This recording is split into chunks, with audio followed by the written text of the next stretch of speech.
अच्छा, मैंने पिछले वीडियो में क्या बताया था कि MS पेंट का इंट्रोडक्शन, क्या बताया था? MS पेंट का इंट्रोडक्शन, ठीक है। और उसके इंटरफेस के बारे में मतलब यानी कि पूरी नॉलेज दी थी, किस तरीके से कार्य करते हैं, किसके लिए होता है, ठीक है। वो सारी चीज़ें मैंने नॉलेज दी थी।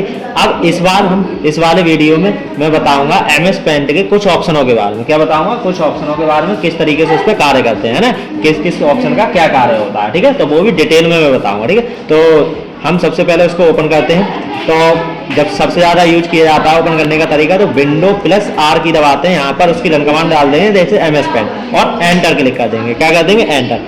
ये हमारे MS पेंट का इंटरफेस आ गया।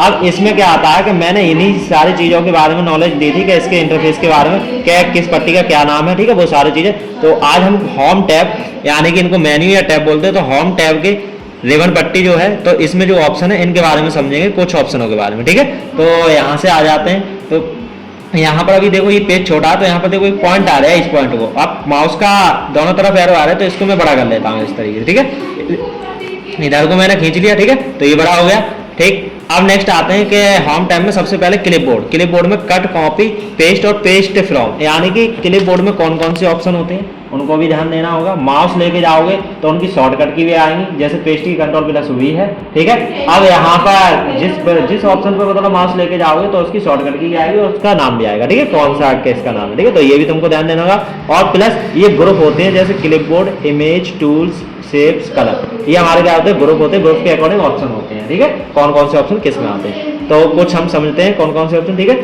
तो यहाँ से आते हैं कि सबसे पहले क्लिपबोर्ड में, तो क्लिपबोर्ड में जहाँ पर यूज करने के लिए हम क्या करेंगे, हम कोई शेप्स ले लेते हैं, यानी कि हमारी शेप्स होती हैं, टोटल हमारी शेप्स कितनी होती हैं कि 23 होती हैं। अब इनके अलग अलग नाम भी आते हैं, ये भी तुमको ध्यान देना है। जिस पे हम माउस लेके जाएंगे जिस शेप्स पे, तो उसका नाम भी आएगा। जैसे यहाँ पर देखो डिमांड है, यहाँ पर देखो कर्व लाइन है, ठीक है। तो ये सारी चीजें आ रहे हैं ना। तो यहाँ से मैं एक शेप्स ले लेता हूँ, जैसे यहाँ पर ओवल ले लूँ, क्या ले लूँ? ओवल। इस पर मैंने क्लिक कर दिया। अब यहाँ से आता हूँ, ये जैसी ओवल मैं यहाँ से ड्रैग एंड ड्रॉप करता हूँ, तो देखो अभी माउस से कर रहा हूँ और ये छोटा बड़ा भी कर सकता हूँ, बदला भी कर सकता हूँ, ठीक है। अभी एक्चुअली ओवल में नहीं आ रहा है। अगर मुझे एक्चुअली ओवल में लेना है या फिर कोई शेप एक्चुअली में लेना है कि हमारे उतनी आए या फिर वर्गाकार में आए, ठीक है, या फिर ओवल ही एक्चुअली आना चाहिए, तो उसके लिए मैं क्या करूँगा कि इसको मैं डिलीट कर देता हूँ। शिफ्ट कीबोर्ड से शिफ्ट की होल्ड कर रखूँगा और यहाँ से मैं क्या करूँगा कि ओवल पे मैं क्लिक करके और यहाँ से ड्रैग एंड ड्रॉप कर लूँगा। क्या कर लूँगा मैं? यहाँ से ड्रैग एंड ड्रॉप कर लूँगा, ठीक है। तो जैसे यहाँ पर मैं जाता हूँ कि शिफ्ट के साथ जैसे मैंने ये कर लिया, ये ड्रैग एंड ड्रॉप कर लिया, ठीक है, बिल्कुल आ गया ना एक्चुअली, ठीक है। वैसे छोटा बड़ा भी हो सकता है, होता था, मगर अब नहीं होगा छोटा बड़ा, ठीक है। अब यहाँ से देखो, यहाँ से क्या है कि बाय डिफॉल्ट हमारे जो कलर देखो, कलर 1 बाय डिफॉल्ट ब्लैक है और कलर 2 में बाय डिफॉल्ट हमारा वाइट है। तो ये भी तुमको ध्यान देना हो। कलर 1 हमारा होता है क्या? फॉरग्राउंड कलर, सामने का कलर, और कलर 2 हमारा होता है बैकग्राउंड, यानी कि पीछे का कलर होता है, ठीक है। तो ये हमारा सामने कोई भी शेप्स वगैरह है तो सामने कलर फिल करने के लिए, और नेक्स्ट यहाँ पर कलर 2 होता है हमारा बैकग्राउंड, यानी कि पीछे कलर फिल करने के लिए, ठीक है। तो मैं यहाँ पर कलर 1 में ले लेता हूँ ग्रीन कलर ले लिया, और मैं यहाँ पर जाता हूँ, यहाँ से फिल, ये फिल विद कलर, यानी कि ये टूल्स होते हैं हमारे। टूल्स हमारे टोटल कितने होते हैं? 6 होते हैं। कितने होते हैं? 6 टूल्स होते हैं। अलग अलग नाम भी आएगा और अलग अलग यूज भी होता है, ठीक है। जैसे यहाँ पर पहले वाले टूल्स पे लेके जाओ, पेंसिल है, दूसरे वाला हमारा फिल विद कलर है, तीसरा हमारा टेक्स्ट कलर है, यानी कि टेक्स्ट लिखने के लिए होता है, ये कलर भरने के लिए होता है, ठीक है। ये हमारा पेंसिल है, ये इरेजर यानी कि रबर, जो कोई चीज मतलब कोई शेप्स वगैरह या फिर कोई ऑब्जेक्ट मिटाने के लिए होता है, ठीक है, यहाँ पर इरेजर। तो ऐसे ही देखो यहाँ पर कलर पिकर होता है और ये हमारा मैग्नीफायर होता है, ठीक है। अलग अलग यूज है, अलग अलग नाम है, तो वो बारीकी से हम सीखेंगे, ठीक है। अभी हम क्या है कि क्लिपबोर्ड वाले ऑप्शन सीखने के लिए हम ये चीजें ले रहे हैं कुछ, ठीक है। तो यहाँ से मैंने क्या कहते हैं फिल पे मैंने क्लिक कर दिया, इसमें मैंने फिल कर दिया, ये हमारा फिल हो गया कलर, ठीक। अब नेक्स्ट यहाँ पर आते हैं क्लिपबोर्ड में। सबसे पहले ये देखो डीएक्टिवेट है, कट, कॉपी है ना, पेस्ट, और यहाँ पर पेस्ट है भी डीएक्टिवेट है, यहाँ पर पेस्ट फ्रॉम है सिर्फ एक्टिव है, ठीक है। तो कट एक्टिव कैसे करेंगे? तो उसके लिए मुझे क्या करना है? सिलेक्शन, ठीक है। तो हम ऑप्शनों के अकॉर्डिंग वही ऑप्शन यूज कर रहे हैं, ठीक है। तो यहाँ से सबसे पहले तो सिलेक्शन समझ लेते हैं। तो सिलेक्शन यहाँ पर क्या आता है कि सिलेक्शन कितने तरीके से करते हैं, ठीक है। तो यहाँ पर सबसे पहला आता है रेक्टेंगुलर सिलेक्शन, यानी कि रेक्टेंगल तो वर्गाकार में जैसे करना है। तो यहाँ पर कोई भी शेप से सही, कोई भी ऑब्जेक्ट सही, तो उसके ऑब्जेक्ट के जस्ट ऊपर से मतलब उतना ही सिलेक्ट करना है और माउस का लेफ्ट बटन होल्ड करके और ड्रैग एंड ड्रॉप कर देना है, ठीक है, ताकि कटे नहीं। तो इतना मैंने कर लिया, ये हमारा सिलेक्शन बन गया। अब इसको उठा के देखो, माउस का पॉइंट चेंज हो गया ना, चारों तरफ आ गया, तो इसको मूव करा सकते हैं हम। जिधर भी लेके जा। और ये चारों तरफ जो पॉइंट बन के आ रहे हैं इनसे हम छोटा बड़ा भी कर सकते हैं। देखो माउस पॉइंटर जैसे करेंगे तो यहाँ पे चेंज हो जाएगा कैसे, तो यहाँ छोटा बड़ा भी कर सकते हैं, ठीक है। तो इस तरीके से हमने क्या कर दिया, छोटा बड़ा भी कर सकते हैं, ठीक। तो इसको मूव भी करा सकते हैं। तो ये जैसे ही मैंने सिलेक्ट किया तो देखो यहाँ पर कट कॉपी एक्टिव हो गई, क्योंकि ये सिलेक्शन से रिलेटेड है। जैसे नोटपैड में पढ़े थे उसमें हम टेक्स्ट सिलेक्ट करते थे तभी कट कॉपी एक्टिव होते थे, ऐसे ही इसमें भी, ठीक है। तो इसमें जैसे क्या है कि मैंने सिलेक्ट किया कट, सेम वही कार्य है। मैंने तुमको समझाया था कि नोटपैड के सारे ऑप्शन बहुत ही इंपोर्टेंट है, वो आगे प्रोग्राम में मिलेंगे, ठीक है। और जब तक कंप्यूटर चलाओ तब तक यूज भी करोगे, ठीक है। तो यहाँ से मैंने क्या कर दिया, ये है। अब इसको मुझे क्या करना है, कट करना है। क्या करना है, कट, ठीक है। तो मैं जैसे यहाँ पर जाता हूँ कट, तो मैंने कट कर दिया, इस जगह से हटा दिया, यानी कि क्या समझे, हमको वहां से हटाना है और अब क्या करना है, पेस्ट करना है। क्या करना है, पेस्ट, जहां पर लेके जाना है वहां पर पेस्ट कर दो, जहां पर। तो यहाँ से क्या है, मुझे क्या करना है, पेस्ट पे जाना, पेस्ट या कंट्रोल वही दबा दो, क्या दबा दो, कंट्रोल वही कीबोर्ड में। तो यहाँ से मैंने क्लिक कर दिया तो पेस्ट हो गया, ठीक है। ये तो था कट करना, ठीक। नेक्स्ट क्या करना है, एक कॉपी। कॉपी मतलब डुप्लीकेट लेना है। सपोज कोई भी बहुत सारे ऐसे हम चित्र बनाते हैं जो डुप्लीकेट रखना होता है, ठीक है, उसका कॉपी करके ऑप्शन वैसे ही करना, बहुत ही यूज भी होता है, ठीक है। तो यहाँ पर जैसे ये शेप्स मैंने कर ली थी, इसमें मैंने कलर फिल कर दिया था, ठीक है। तो मैं चाहता हूँ इसकी डुप्लीकेट लेना एक और भी, तो मैं कॉपी पे क्लिक करूंगा या कंट्रोल+C दबाओगे कीबोर्ड से, ठीक है, और फिर कंट्रोल+V कर दोगे।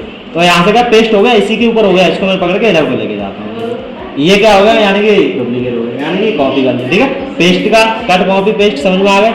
नेक्स्ट इसमें आता है पेस्ट फ्रॉम। क्या आता है, पेस्ट फ्रॉम, यानी कि मुझे फ्रॉम कहाँ से मुझे लेना है, कोई अलग से लोकेशन से मुझे उठा के इसमें लेके आना है, ठीक है। तब मैं किसका यूज करूंगा, पेस्ट फ्रॉम से। जैसे मैंने इस पर क्लिक कर दिया तो यहाँ से जो बहुत सारे इसमें सिस्टम में जो पिक्चर वगैरह होंगे, ठीक है, तो वो हम ले सकते हैं यहाँ से, ठीक। जैसे मैंने जाता हूँ ये वाले, ये मैंने कर दिया और मैंने ओके पे क्लिक कर दिया, जो ये आ गया। यानी कि हम क्या समझे इस ऑप्शन से कि अदरवाइज किसी लोकेशन में सेव है कोई पिक्चर वगैरह, तो वो हम ले सकते हैं पेस्ट फ्रॉम, यानी कहाँ से, ठीक है। तो वो पेस्ट कर दिया हमने। तो ये समझ में आ गया तुम्हारे के लिए, ठीक है। तो मैं कंट्रोल Z कर देता हूँ, वापस इस पर आ जाता हूँ। अब नेक्स्ट देखो यहाँ से मैं जाता हूँ इमेज। क्या है, इमेज। क्लिपबोर्ड वाले पूरे ऑप्शन हो गए एक एक, समझ में आए, ठीक है। नेक्स्ट देखो इमेज पे, इमेज में आते हैं यहाँ पर सिलेक्शन। मैंने अभी सिलेक्शन सिर्फ एक बताया था, रेक्टेंगल सिलेक्शन, ठीक है। अब यहाँ से देखो सिलेक्शन में रेक्टेंगल ही फिल करता हूँ। देखो यहाँ से ये रेक्टेंगल मैंने कर दिया, ताकि कटे नहीं, इसको मैंने पकड़ के यहाँ पर मैंने कर लिया, ठीक है। ये तो था रेक्टेंगल चारों तरफ जो वहाँ पे, ठीक है, बड़का का। नेक्स्ट मुझे क्या करना है, दूसरा यहाँ पर देखो फ्री फ्रॉम सिलेक्शन। क्या, फ्री फ्रॉम सिलेक्शन, ठीक है। यहाँ पर जैसे फ्री फ्रॉम क्या होता है, देखो इस पर मैं क्लिक करता हूँ, ये तो मैंने देख लो ये फ्री फ्रॉम क्या होता है, जितना मुझे लेना, बहुत सारा जैसे शेप्स होता है तो हमारा रेक्टेंगल सिलेक्शन से नहीं होता, तो वहां पर हम क्या यूज करते हैं, फ्री फ्रॉम सिलेक्शन यूज करते हैं। जैसे ही मैंने इस पर मैंने क्लिक कर दिया, इस तरीके से है ना, ये अपने अकॉर्डिंग जितनी एरिया को जैसे सिलेक्ट करना है तो वो अपने कर सकते हो। ये था फ्री फ्रॉम सिलेक्शन, ठीक है, दो हो गए। अब नेक्स्ट देखो, इसको भी देखो उठा के कहीं पर लेके जा सकते हैं। सिलेक्शन में जाते हैं, सिलेक्ट ऑल। अभी देखो ऑनली ये सिलेक्ट है, मैं चाहता हूँ दोनों से सिलेक्ट हो जाए, ठीक है, या फिर एक से अधिक हो, कई सारी हो, मुझे सारी सिलेक्ट करना, जैसे उसमें टेक्स्ट करते थे, है ना, सिलेक्ट। वैसे ही यहाँ पर कंट्रोल A से भी कर सकते हैं शॉर्टकट की से, अन्यथा तो इस पे जाओगे सिलेक्ट पे और यहाँ पर सिलेक्ट ऑल पे क्लिक कर दो। यहाँ पर मैंने क्लिक कर दिया, ठीक है। तो यहाँ से देखो सिलेक्शन ही देखो चारों तरफ बन गया ना, मतलब यानी कि पूरे पेज पे बन गया। तो इसको मैं क्या कर दूंगा, मूव करा सकता हूँ, इधर उधर मैं करके रख सकता हूँ, ठीक है। तो ये हो गया ना, सारे जितने भी शेप्स वगैरह हुए वो सब उठ गए। तो ये तो था सिलेक्ट ऑल। क्या है, सिलेक्ट ऑल, ठीक है। तो ये समझ में, अब देखो ये सिलेक्ट ऑल है, समझना, ये सिलेक्ट पूरा। अभी यहाँ शेप से उठ के चल रही है, मैं चाहता हूँ इसका उल्टा हो जाए सिलेक्शन, यानी कि शेप से ना चले और उसका बैकग्राउंड में चले, ठीक है। तो वो देखो अभी सिलेक्शन देखो चारों तरफ बना, मैं इसी में जाता हूँ, तो उसके लिए यहीं पर देखो एक आता है इन्वर्ट सिलेक्शन। क्या है, इन्वर्ट सिलेक्शन, ये उल्टा होता है। जैसे मैंने इस पर क्लिक कर दिया, अब देखो अब यहाँ पर शेप से नहीं लेगा, शेप से को छोड़ दिया और देखो यहाँ पर, ठीक है, जितना सिलेक्शन था वो आ गया, ठीक है। तो ये है तुम्हारा क्या, सिलेक्शन उठाना, ठीक है। तो इन्वर्ट सिलेक्शन समझ में आ गया, ठीक। नेक्स्ट यहाँ पर जाते हैं कि मुझे डिलीट करना, तो वो ही सिलेक्शन डिलीट होगा जो सिलेक्शन है, यानी कि डिलीट से हम कोई भी शेप्स वगैरह अगर डिलीट करना चाहते तो वो सिलेक्ट कर लेंगे। इसको मुझे डिलीट करना है तो मैं यहीं पर जाता हूँ और यहाँ से मैं डिलीट कर दूंगा, तो ये डिलीट हो जाएगा। या कंट्रोल पर कीबोर्ड से क्या दबा दो, डिलीट की दबा दो, ठीक है। तो मैं कंट्रोल Z कर देता हूँ, अनडू कर देता हूँ वापस, ठीक है। नेक्स्ट देखो यहाँ पर ट्रांसपोज समझो, जैसे ही मैं इस वाले शेप्स को सिलेक्ट करता हूँ, जैसे मैंने यहाँ पर गया, मैं यहाँ फ्री फ्रॉम से ही कर लेता हूँ, ठीक है। तो ये फ्री फ्रॉम जैसे सिलेक्शन मैंने बना लिया इस तरीके से। अब मैं इसको ही देखो उठा के लेके जा रहे हूँ, तो देखो ये छिप रहा है, मैं चाहता हूँ ये छिपना नहीं चाहिए, ये छिपना नहीं चाहिए, ताकि वो भी देखे और ये भी रहे। तो उसके लिए मैं क्या करता हूँ कि यहाँ से, और ये बहुत ही यूज होता है, कोई ऐसी शेप्स होती हैं जो उसके ऊपर रखना होती है, ठीक है, तब ये यूज होता है, ठीक। तो यहाँ पर देखो जाओ तो यहाँ ट्रांसपेरेंट, अभी देखो यहाँ पर चेक बॉक्स नहीं लगा है, क्या नहीं लगा, चेक बॉक्स नहीं लगाया, तो उसके लिए मुझे क्या करना है, चेक बॉक्स लगाना होगा। तो मैं यहाँ पर जाता हूँ और इसमें माउस से लेफ्ट बटन क्लिक कर दूंगा। अब देखो फिर मैं जाता हूँ यहाँ पर, तो देखो चेक बॉक्स लग गया ना। अब देखो इधर चेक बॉक्स लग गया, इधर देखो कहीं छिप रहा है, अब उसके ऊपर भी रख सकते हैं। यानी कि जो वाइट एरिया आ रहा था बैकग्राउंड वो नहीं आ रहा है, यानी कि ट्रांसपेरेंट कर दिया पारदर्शी। ठीक है, पारदर्शी, समझ में आया। तो ये यानी कि ये सिलेक्शन होते हैं, तो सिलेक्शन हमारे टोटल कितने हैं, 4 प्रकार के होते हैं। ठीक है, और इसमें सिलेक्शन कौन कौन से ऑप्शन होते हैं वो ध्यान देना। ठीक, नेक्स्ट देखो क्रॉप। क्रॉप बहुत ही यूज होता है जब भी जैसे ऑनलाइन वगैरह फॉर्म वगैरह भी अप्लाई करवाते हैं, तो वहां पर भी सिग्नेचर वगैरह क्रॉप करने होते हैं। ठीक है, कितना क्रॉप करता है। वैसे ही यहाँ पर भी कोई शेप्स है, काफी सारी शेप्स है। मैं चाहता हूँ एक शेप्स मतलब मैं क्रॉप करना चाहता हूँ, या फिर मैं जितना एरिया क्रॉप करना चाहता हूँ उतना लेना, मतलब जितना एरिया में लेना चाहता हूँ तो मैं क्या करूँगा, क्रॉप का यूज करूँगा। क्या करूँगा, क्रॉप। तो यहाँ पर मैं जाता हूँ ये क्रॉप, इसकी शॉर्टकट है Ctrl+Shift+X है। क्या है, Ctrl+Shift+X है। जैसे ही मैं इस पर क्लिक कर देता हूँ, ठीक है, तो देखो जो शेप्स थी सिलेक्ट वो ही आ गई, यानी कि मुझे वो ही तो लेना था तो उतना ही आ गया। ठीक है, तो ये था तो क्रॉप वाला। अब नेक्स्ट मैं Ctrl+Z कर देता हूँ। Ctrl+Z करने के बाद मैं यहाँ से क्या करता हूँ, इनको यहाँ से रिसाइज, यानी कि क्या है रिसाइज, तो मैं यहाँ पे सिलेक्ट कर लेता हूँ इसको भी। एक को मैं यानी कि रिसाइज यानी कि दोबारा से साइज देना किसी भी शेप्स का। ठीक है, तो मैंने शेप्स को सिलेक्ट कर लिया। सिलेक्ट करने के बाद यहाँ पर रिसाइज, या फिर इसकी शॉर्टकट है Ctrl+W दबाओ। क्या दबाओ, Ctrl+W। रिसाइज की शॉर्टकट की बहुत ही यूज होती है, पूछ लिए भी जाते थे। तो मैंने इस पर मैंने क्लिक कर दिया। अभी डायलॉग बॉक्स आएगा यानी कि रिसाइज का। इसमें 2 ऑप्शन है, क्या रिसाइज है और स्क्यू है। ठीक है, यहाँ से रिसाइज में क्या है, क्या परसेंटेज और पिक्सल है, यानी कि दोबारा से साइज देना है यहाँ पर किसी भी शेप्स का। हम इस तरीके से भी दे सकते हैं और डायरेक्ट भी दे सकते हैं। ठीक है, तो यहाँ से देखो हॉरिजॉन्टल में भी 100 है, मैं यहाँ पर कर देता हूँ इसका साइज के यहाँ पर 30, तो मैंने ये ओके कर दिया। तो ये छोटा हो गया, छोटा हो गया। हम चाहते तो इनसे भी हम कर सकते थे, पॉइंटों से भी छोटा बड़ा देखो इस तरीके से कर सकते थे, हम उससे भी कर सकते हैं। तो ये समझ में आएगा रिसाइज, दोबारा साइज। नेक्स्ट यहाँ पर देखो रिसाइज में ही एक ऑप्शन आता है स्क्यू। स्क्यू यानी कि तिरछा करने के लिए, किसके लिए, तिरछा करने के लिए। तो यहाँ पे देखो ये आइकन के भी अकॉर्डिंग पहचानो, किसके अकॉर्डिंग, आइकन के अकॉर्डिंग। तो यहाँ पे देखो साफ साफ दिख रहा है ये तिरछा का, तिरछे टाइप में। ठीक है, तो यहाँ पर देखो हॉरिजॉन्टल में हम एक में ही करेंगे। तो यहाँ से मैंने क्या कर दिया कि इस साइज को मुझे करना है थोड़ा तिरछा, तो मैंने 20 तक कर दिया। तो 20 तो तिरछा हो गया ना, ये शेप्स हमारा तिरछा हो गया। तो ये तिरछा भी करने के लिए बहुत यूज भी होते हैं, जब भी कोई चित्र वगैरह बनाओ, कोई तिरछा वगैरह लेना होता है तो यहाँ से कर सकते हैं। ठीक है, ये तो है रिसाइज। ठीक है, जिसके जो कंप्लीट हो गया अच्छे से आ गया होगा समझो। नेक्स्ट क्या आता है कि रोटेट। क्या आता है, रोटेट। ठीक है, तो उसके लिए मैं क्या करता हूँ, ये शेप्स में काट देता हूँ। ठीक है, इनको मैंने क्या कर दिया, मैंने सिलेक्शन मैंने किया इस तरीके से। ठीक है, फ्री फ्रॉम से, तो मैंने ये डिलीट कर दिया। क्या कर दिया, डिलीट। नेक्स्ट यहाँ पर एक शेप्स और ले लेता हूँ मैं, ये वाला। ये कौन सी shapes, right arrow. Right arrow में ले लेता हूँ, ये तो इस तरीके से ये मैंने ले लिया राइट एरो। अब इसको मैं मुझे क्या करना, रोटेट यानी घुमाना है, किस एंगल में मुझे घुमाना, राइट।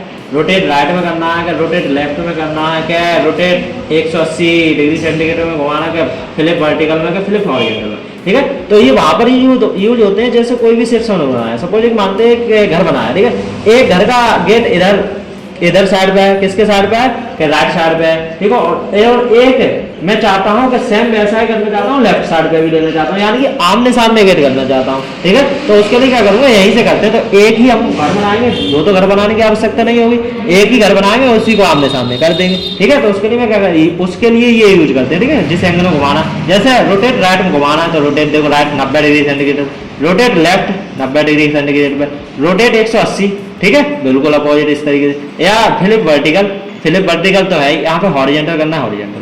ठीक है, तो ये तुम्हारे थे रोटेट। ठीक है, तो ये बहुत ही अच्छे से आ गए हैं क्लिपबोर्ड के सारे ऑप्शन और इमेज के सारे ऑप्शन। ठीक है, अब नेक्स्ट आगे वीडियो में हम सीखेंगे। आज तक बस इतना ही है।